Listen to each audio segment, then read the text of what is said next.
ಕಾಂಗ್ರೆಸ್ನವರು ಚುನಾವಣೆಯಲ್ಲಿ ಗೆಲ್ಲೋದಕ್ಕೆ ಎಂಥ ಕೀಳು ಮಟ್ಟಕ್ಕೆ ಬೇಕಾದರೂ ಇಳಿತಾರೆ ಅನ್ನುವಂಥದ್ದು ಸಾಬೀತಾಗಿದೆ.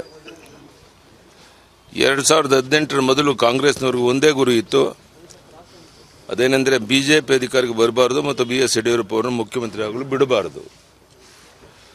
ಇಂದು ರಾಜ್ಯ ಮಟ್ಟದ ಪಿತೂರಿ ಅಂತ ಅನಿಸಿದ್ರು ಸಹ ಇದು ರಾಷ್ಟ್ರ ಮಟ್ಟದ ಪಿತೂರಿಯಾಗಿದೆ. ಬಿಜೆಪಿ ದಕ್ಷಿಣದಲ್ಲಿ ಬೆಳೆಯಬಾರದು ಎಂಬ ಒಂದೇ ಉದ್ದೇಶದಿಂದ ರಾಜ್ಯ ಮಟ್ಟದ ಕಾಂಗ್ರೆಸ್ ನಾಯಕರಿಗಿದ್ದಂಥದ್ದು. ನೀವು ಗಮನಿಸಿರ್ಬೋದು, MB ಪಾಟೀಲ್ ಅವರು ಸೋನಿಯಾ ಗಾಂಧಿಗೆ ಬರೆದ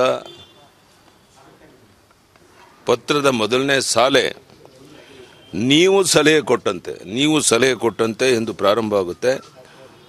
ಅಂದರೆ ಕಾಂಗ್ರೆಸ್ ರಾಷ್ಟ್ರ ನಾಯಕರು ಈ ಸಂಚಿನ ಒಂದು ಭಾಗವಾಗಿದ್ದಾರೆ.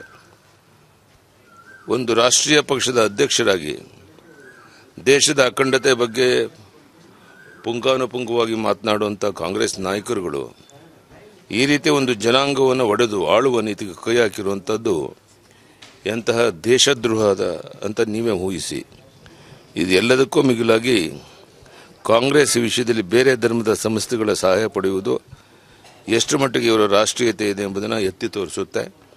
ಕಾಂಗ್ರೆಸ್ ರಾಜ್ಯ ನಾಯಕರುಗಳು ರಾಜ್ಯದಲ್ಲಿ ಬಿಜೆಪಿ ವಿಧಾನಸಭೆಯಲ್ಲಿ ಜನಬೆಂಬಲವನ್ನು ನೋಡಿ ಗಾಬರಿಯಾಗಿ ಅವರ ಅಭಿವೃದ್ಧಿಯ ಪೊಳ್ಳು ಭರವಸೆಗಳನ್ನು ಜನರು ರೊಚ್ಚಿಗೆಬ್ಬಿಸಿದ್ದು ನಮ್ಮ ಸೋಲು ನಿಶ್ಚಿತ ಅಂತ ಗೊತ್ತಾದ ಮೇಲೆ ಕಾಂಗ್ರೆಸ್ ನಾಯಕರು ಈ ಧರ್ಮ ಒಡೆಯುವ ಹಿಂದಿನ ಹೀನ ಕೆಲಸಕ್ಕೆ ಕೈ ಹಾಕಿದ್ದಾರೆ. ಆದರೆ ನಮ್ಮ ಮೇಲಿರುವ ಜನರ ವಿಶ್ವಾಸ ಕಾಂಗ್ರೆಸ್ಸನ್ನು ಸೋಲುವಂತೆ ಮಾಡಿತ್ತು. ರಾಜ್ಯದ ಜನ ಕಾಂಗ್ರೆಸ್ ಕುತಂತ್ರ ರಾಜಕೀಯವನ್ನು ಅರಿತಿದ್ದಾರೆ. ನಮ್ಮ ಕರ್ನಾಟಕದ ಜನ ಎಂದೂ ಕಾಂಗ್ರೆಸ್ ಕುತಂತ್ರಗಳಿಗೆ ಬಲಿಯಾಗೋದಿಲ್ಲ ಎಂದು ತೋರಿಸಿಕೊಟ್ಟಿದ್ದಾರೆ. ಮತ್ತು ನಾನು 104 ವಿಧಾನಸಭಾ ಕ್ಷೇತ್ರವನ್ನು ಸಹ ಇಷ್ಟೆಲ್ಲದರ ಮಧ್ಯೆ ನಾವು ಗೆದ್ದಿದ್ದೇವೆ. ಬಿಜೆಪಿ ಯಾವಾಗಲೂ ಜಾತ್ಯತೀತ ತತ್ವದಲ್ಲಿ ನಂಬಿಕೆ ಇಟ್ಟಿದ್ದು ಹಿಂದೂ, ಕ್ರಿಶ್ಚಿಯನ್, ಮುಸ್ಲಿಂ ಎಲ್ಲ ಒಂದೇ ತಾಯಿ ಮಕ್ಕಳು ಅಂತ ನೋಡುವಂಥ ಪಾರ್ಟಿ ನಮ್ಮದು. ಆದರೆ ಇವತ್ತು ವೀರಶೈವ ಮತವನ್ನು ಒಡೆಯೋದ್ರ ಮೂಲಕ ನಾವೇನೋ ಒಂದು ದೊಡ್ಡ ಸಾಧನೆಯನ್ನು ಮಾಡ್ಬೋದು ಅಂಥೇಳಿ ಸೋನಿಯಾ ಗಾಂಧಿಯವರು ಪತ್ರ ಬರೆದು ಸೋನಿಯಾ ಗಾಂಧಿಗೆ ಇವರು ಉತ್ತರವನ್ನು ಬರೆದಿರೋದು ನೋಡಿದಾಗ ಯಾವ ರೀತಿಯ ವ್ಯವಸ್ಥಿತವಾದಂಥ ಷಡ್ಯಂತ್ರ ನಡೆದಿತ್ತು ಅನ್ನೋದು ಇದು ಸ್ಪಷ್ಟ ಆಗುತ್ತೆ. ವೀರಶೈವ ಸಮಾಜದ ಎಲ್ಲ ವರ್ಗದ ಬಂಧುಗಳು, ಬೇರೆ ಎಲ್ಲ ಜನಾಂಗದವರು ಈ ರೀತಿ ಜಾತಿ ವಿಷಬೀಜ ಬಿತ್ತಿ ಸಮಾಜವನ್ನು ಒಡೆಯುವಂಥ ಷಡ್ಯಂತ್ರ ಕುತಂತ್ರದಲ್ಲಿ ಭಾಗಿಯಾಗಿರುವಂಥ ಸೋನಿಯಾ ಗಾಂಧಿ ಮತ್ತು ಈ ಪಾಟೀಲ್ ಬಗ್ಗೆ ಎಚ್ಚರವನ್ನು ವಹಿಸಬೇಕು ಅಂತೇಳಿ ಈ ಸಂದರ್ಭದಲ್ಲಿ ವಿನಂತಿಯನ್ನು ಮಾಡ್ತೇನೆ. 100ಕ್ಕೆ 100 ಈಗ ಸಮಾಜವನ್ನು ಒಡೆಯುವಂಥ ಕೆಲಸ ಶಿವಕುಮಾರ್ ಅವರು ಹೇಳಿಕೆ ಕೊಟ್ಟರು, ನಮ್ಮಿಂದ ಅಪರಾಧ ಆಗಿದೆ, ಅದರಿಂದ ನಮ್ಗೆ ಹಿನ್ನಡೆ ಆಗಿದೆ, ಅದು ತಪ್ಪು ಮತ್ತೆ ಮಾಡಲ್ಲ ಅಂತ. ಆದರೆ ಪಾಟೀಲರು ಅವರ ಬಗ್ಗೆ ತಿರುಗಿ ಬಿದ್ದರು. ಆದರೆ ಇವತ್ತು ಅವರೇ ಸೋನಿಯಾ ಗಾಂಧಿಗೆ ಬರೆದ ಪತ್ರ ಬಹಿರಂಗ ಆಗಿರೋದರಿಂದ ಇದರಲ್ಲಿ ಸೋನಿಯಾ ಗಾಂಧಿನೂ ಯಾವ ರೀತಿ ಪಾತ್ರ ವಹಿಸಿದ್ದಾರೆ ಅನ್ನೋದು ಸ್ಪಷ್ಟ ಆಗುತ್ತೆ. ಇಲ್ಲ, ನಾನು CM ಕಣ್ಣೀರು ಯಾಕೆ ಹಾಕ್ತಾರೆ, ಯಾವ ರೀತಿ ಅನುಕಂಪ ಪಡೆಯುವ ಪ್ರಯತ್ನ ಮಾಡ್ತಾರೆ. ಮಂಡ್ಯದಲ್ಲಿ ಸುಮಲತಾ ಗೆಲ್ಲೋದು ನಿಶ್ಚಿತ ಆಗಿರೋದ್ರಿಂದ ಕೊನೆಯ ಗಳಿಗೆ ಪ್ರಯತ್ನ ಮಾಡ್ತಾ ಇದ್ದಾರೆ. ಇದು ಯಾವುದು ಫಲಕಾರಿ ಆಗಲ್ಲ. ಅಲ್ಲಿರುವಂಥ ಜನ ತೀರ್ಮಾನ ಮಾಡಿದ್ದಾರೆ ಸುಮಲತಾ ಅವ್ರನ್ನ ಗೆಲ್ಲಿಸಬೇಕು. ನೋಡೋಣ. ಇಷ್ಟು ನಿಮಗೀಗಾಗಲೇ ಯಾವ್ಯಾವ ಗುತ್ತಿಗೆದಾರರ ಮೇಲೆ ರಾಜ್ಯದಲ್ಲಿ ರೈಡ್ ಆಗಿದೆ, ಎಷ್ಟು ಕೋಟಿಗಳು ಸಿಕ್ಬಿದ್ದಿದೆ, ಬ್ಯಾಂಕ್ ಲಾಕರಲ್ಲಿ ಯಾವ ರೀತಿ ಕೋಟ್ಯಾಂತರ ರೂಪಾಯಿ ಹಣ ಸಿಕ್ಕಿದ್ದು ಎಲ್ಲ ನಿಮಗೆ ಗೊತ್ತಿರುವಂಥ ಸಂಗತಿ. ಯಾರ್ಯಾರ ಬಗ್ಗೆ ಅನುಮಾನ ಇದೆ, ಯಾವ ಗುತ್ತಿಗೆದಾರರ ಮೂಲಕ ಹಾಸನದಲ್ಲಿ, ಮಂಡ್ಯದಲ್ಲಿ, ಮೈಸೂರಲ್ಲಿ, ಬೇರೆ ಬೇರೆ ಲೋಕಸಭಾ ಕ್ಷೇತ್ರಗಳಲ್ಲಿ ಗುತ್ತಿಗೆದಾರರ ಮನೆಯಲ್ಲೇ ದುಡ್ಡು ಇಟ್ಟು ಅವ್ರ ಮೂಲಕನೇ ಇದೆಲ್ಲವನ್ನು ಮಾಡ್ತಾ ಇರುವಂಥದ್ದು ಬಹಿರಂಗ ಆಗಿರೋದ್ರಿಂದ ಯಾರ್ಯಾರ ಮೇಲೆ ಅನುಮಾನ ಇದೆ ಇದು IT ರೇಡ್ ಆಗುವಂಥದ್ದು ಸ್ವಾಭಾವಿಕ. ಇದು ಯಾವುದೋ ಪಕ್ಷ ಮತ್ತೊಂದು ಮಗದೊಂದು ಅನ್ನೋದಕ್ಕಿಂತ ಸತ್ಯ ಸಂಗತಿ ಏನಿದೆ ಇದನ್ನು ತಿಳ್ಕೊಂಡು ಅದ್ರ ಬಗ್ಗೆ ತನಿಖೆ ಮಾಡ್ತಾ ಇದೆ. ಇದೆಲ್ಲ ಮೂರ್ಖತೆಯ ಪರಮಾವಧಿ ರೀ. ಚುನಾವಣಾ ಆಯೋಗ ಭಾಳ ಸ್ಪಷ್ಟವಾಗಿ ನಿಮ್ದು ಏನಾದ್ರು ಸಂಶಯ ಇದ್ರೆ ಬಂದು ಹೇಳಿಯಪ್ಪ ಅಂಥೇಳಿ ಎಲ್ಲ ಕ್ಲಾರಿಫಿಕೇಶನ್ ಎಲ್ಲ ತೊಗೊಂಡಾಗಿದೆ. ಅವ್ರು ಗೆದ್ದಾಗ ಏನು ಸಮಸ್ಯೆ ಇರಲಿಲ್ವೇನೋ, ಸುಮ್ಮನೆ ಅನಗಂತವಾಗಿ ಏನು ಇಲ್ಲ ಸಲ್ಲದ ಒಂದು ಕುಂಟು ನೆಪವನ್ನು ಹೇಳಿಕೊಂಡು ಮಾಡೋದು. ನಾನು ಅವ್ರ ಬಗ್ಗೆ ಉತ್ತರ ನಾನೇ ಕೊಡ್ಲಣ್ಣ. ಹೈಕಮಾಂಡ್ ಬಿಟ್ಟದ್ದು, ಯಡಿಯೂರಪ್ಪನಿಗೆ ಬಿಟ್ಟದ್ದು, BJPಗೆ ಬಿಟ್ಟದ್ದು, ಅವ್ರ್ಯಾಕೆ ತಲೆ ಕೆಡಿಸುವಂತಾರೆ. ಅದು ಅರ್ಥ ಏನ್ರಿ? ಮಂಡ್ಯದಲ್ಲಿ ದಯನೆ ಸೋಲು ನಿಶ್ಚಿತ ಅಂತ ಹೇಳಿದ ಮೇಲೆ ಚಂದ್ರಬಾಬು ನಾಯ್ಡು ಕರ್ಕೊಂಬಂದಿದ್ದಾರೆ. ಚಂದ್ರಬಾಬು ನಾಯ್ಡು ಅವ್ರ ರಾಜ್ಯದಲ್ಲಿ ಅಧಿಕಾರ ಕಳ್ಕೊಂಡು ಬೀದಿ ಪಾಲಾಗುವಂಥವ್ರು, ಸೌಕ್ಲ ನಾಣ್ಯ. ಅವ್ರನ್ನ ಕರ್ಕೊಂಬಂದು ಇಲ್ಲಿ ಪ್ರಚಾರ ಮಾಡಿದ್ರೆ ಆಗೋ ಲಾಭ ಏನು? ಎಲ್ಲ ರೀತಿಯ ಪ್ರಯತ್ನವನ್ನು ಮಾಡ್ತಾ ಇದ್ದಾರೆ. ಕೊನೆಗಳಿಗೆನಲ್ಲಿ ಏನಾದರೂ ಮಾಡಿ ತನ್ನ ಮಗನನ್ನು ಗೆಲ್ಲಿಸಬೇಕು ಅಂತ. ಇವತ್ತೂ ಕೂಡ ಹಾಸನ ಭಾಗದಲ್ಲಿ ಕೆಲವು ಕಡೆ IT ರೈಡ್ ಆಗಿದೆ ಅಂಥೇಳಿ ಮಾಧ್ಯಮಗಳ ಮೂಲಕ ಗೊತ್ತಾಗಿದೆ. ಒಂದು ಸಹಜ ಪ್ರಕ್ರಿಯೆ ಇದು. ತಮಗೆ ಗೊತ್ತಿರೋಗೆ ಕಳೆದ 2 ತಿಂಗಳ ಹಿಂದೆ ಬೆಂಗಳೂರಿನ ರಾಜ್ಮಹಲ್ ಹೋಟೆಲ್ ಕೂಡ ರೈಡ್ ಆದಂಥ ಸಂದರ್ಭದಲ್ಲಿ ಸುಮಾರು 2 ಕೋಟಿಗೂ ಹೆಚ್ಚು ಹಣ ಸಿಕ್ಕಿರ್ತಕ್ಕಂಥದ್ದು. ಅಲ್ಲಿ ವಿವಿಧ ಕಾಂಟ್ರಾಕ್ಟರ್ಗಳಿಂದ ಸುಮಾರು 10-15% ಕಮಿಷನನ್ನು ಯಾರ್ಯಾರಿಂದ ತೊಗೊತಾ ಇದ್ದೀವಿ ಅಂತೇಳಿ ಒಂದು ಪಟ್ಟಿಯನ್ನು ಕೂಡ IT ಅಧಿಕಾರಿಗಳಿಗೆ ರೈಡ್ ಆದಂಥ ಸಂದರ್ಭದಲ್ಲಿ ಸಿಕ್ಕಿರ್ತಕ್ಕಂಥದ್ದು ಕೂಡ ಪ್ರತಿಯೊಂದು ಕೂಡ ಇದನ್ನು ಪಬ್ಲಿಕ್ ಡೊಮೇನಲ್ಲಿ ಇದೆ.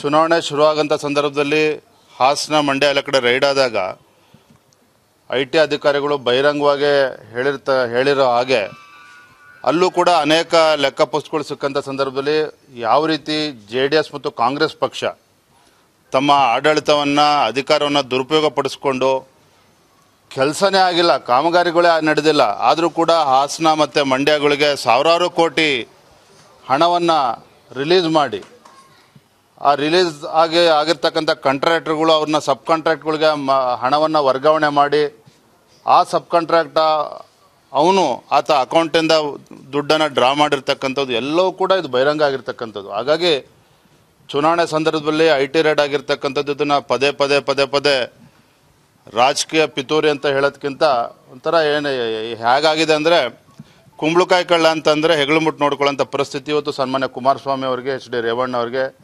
ಬಂದಿರತಕ್ಕಂಥದ್ದು ಸಹಜ.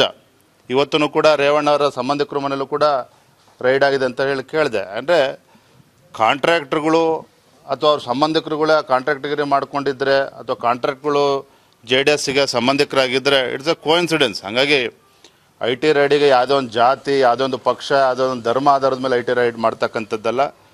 ಒಂದು ಏನು ಅವ್ರಿಗಿರ್ತಕ್ಕಂಥ ಮಾಹಿತಿ ಆಧಾರದ ಮೇಲೆ ಮತ್ತು ಸಹಜ ನಮ್ಮ ದೇಶ ಪ್ರಧಾನಮಂತ್ರಿ ಆಗಿರ್ತಕ್ಕಂಥ ನರೇಂದ್ರ ಮೋದಿಜಿಯವರು ಕಪ್ಪು ಹಣದ ಬಗ್ಗೆ ಒಂದು ದೊಡ್ಡ ಹೋರಾಟವನ್ನು ಕಳೆದ 4-5 ವರ್ಷಗಳಿಂದ ಮಾಡ್ಕೊಂಡು ಬಂದಿರೋದ್ರಿಂದ ಈಗ ಚುನಾವಣೆ ಬಂದು ನೀವು ಮಾಡೋ ಲೂಟಿ ಕೆಲಸನ ತಡಿಬಾರ್ದು ಅಂದ್ರೆ ಹೇಗಾಗ್ತದೆ? ಚುನಾವಣೆಯಲ್ಲಿ ಅಕ್ರಮವನ್ನು ತಡೆಗಟ್ಟಬಾರ್ದು ಅಂದ್ರೆ ಹೇಗಾಗ್ತದೆ? ಹಾಗಾಗಿ ಎಲ್ಲ ಚುನಾವಣಾ ಆಯೋಗ ಇರ್ಬೋದು, ಇನ್ಕಮ್ ಟ್ಯಾಕ್ಸ್ ಡಿಪಾರ್ಟ್ಮೆಂಟ್ ಇರ್ಬೋದು, ಯಾರೂ ಕೂಡ ಕಣ್ಣು ಮುಚ್ಕೊಂಡು ಕೂರೋಂಥ ಸಂದರ್ಭ ಅಲ್ಲ. ನಿಜವಾಗ್ಲೂ ಕೂಡ ಎಲ್ಲದೂ ಕೂಡ ತಡೆ ಒಡ್ಡುವಂಥ ಕೆಲಸ ಆಗಬೇಕಾಗಿದೆ. ಹಾಗಾಗಿ IT ಅಧಿಕಾರಿಗಳು ಡಿಪಾರ್ಟ್ಮೆಂಟ್ ಅವ್ರು ತಮ್ಮ ಕೆಲಸವನ್ನು ಮಾಡ್ತಾ ಇದ್ದಾರೆ ಅಂತ ಹೇಳಿ ಸಂದರ್ಭದಲ್ಲಿ ನಾನು ಹೇಳಕ್ಕೆ ಇಷ್ಟಪಡ್ತೇನೆ. ನಿನ್ನೆನೂ ಕೂಡ ನಾನು ಮೈಸೂರು ಲೋಕಸಭಾ ಕ್ಷೇತ್ರದಲ್ಲಿ ಚಾಮುಂಡೇಶ್ವರಿ ಅದೇ ರೀತಿ ಹುಣಸೂರು ವಿಧಾನಸಭಾ ಕ್ಷೇತ್ರಗಳ ಪ್ರವಾಸ ಮಾಡ್ಕೊಂಡು ಬಂದಿದ್ದೇನೆ. ನಿಜವಾಗ್ಲೂ ಕೂಡ ಭಾರತೀಯ ಜನತಾ ಪಾರ್ಟಿ ಪರವಾಗಿ ನರೇಂದ್ರ ಮೋದಿಜಿ ಪರವಾಗಿ ದೊಡ್ಡ ಅಲೆ ಒಳ್ಳೆ ವಾತಾವರಣ ರಾಜ್ಯದಲ್ಲಿ ನೋಡ್ತಾ ಇದ್ವಿ. ಸನ್ಮಾನ್ಯ ರಾಜ್ಯಾಧ್ಯಕ್ಷ ಆಗಿರ್ತಕ್ಕಂಥ ಯಡಿಯೂರಪ್ಪನವರ ಕನಸೇನಿದೆ, ರಾಜ್ಯದಲ್ಲಿ ಸುಮಾರು 22ಕ್ಕೂ ಹೆಚ್ಚು ಲೋಕಸಭಾ ಕ್ಷೇತ್ರನ ಗೆಲ್ಲಬೇಕು ಅನ್ನುವ ಒಂದು ಸವಾಲನ್ನು ಇಟ್ಕೊಂಡು ಏನು ಹೊರಟಿದ್ದಾರೆ. ಬಹುಶಃ 22 ಗಡಿ ದಾಟಿ ಹೋದರೂ ಕೂಡ ಆಶ್ಚರ್ಯ ಇಲ್ಲ. ಅದಕ್ಕೆ ಒಂದು ಪೂರಕವಾಗಿ ಅಂತಂದರೆ ಸನ್ಮಾನ್ಯ ಮುಖ್ಯಮಂತ್ರಿಗಳನ್ನೇ ಮಂಡ್ಯದಲ್ಲಿ ಕಣ್ಣೀರು ಹಾಕೋದನ್ನು ತಾವು ನೋಡಿದಿರಿ. ನಾನು ಯಾವುದೇ ಕಾರಣಕ್ಕೂ ಕಣ್ಣೀರು ಹಾಕೋದಿಲ್ಲ ಅಂಥೇಳಿ ಬಹಿರಂಗವಾಗಿ ಹೇಳಿದರು. ಆದರೆ ಮತ್ತೆ ಮುಖ್ಯಮಂತ್ರಿಗಳ ಕಣ್ಣಲ್ಲಿ ನೀರು ಬರ್ತದೆ ಅಂತಂದರೆ ಬಹುಶಃ ಅವ್ರ ಜಾಗದಲ್ಲಿ ಯಾರೇ ಇದ್ದರೂ ಕಣ್ಣೀರು ಹಾಕಲೇಬೇಕಾಗ್ತದೆ. ಯಾಕಂದರೆ ಮಂಡ್ಯದಲ್ಲಿ ಪರಿಸ್ಥಿತಿನೂ ಆ ರೀತಿ ಇದೆ.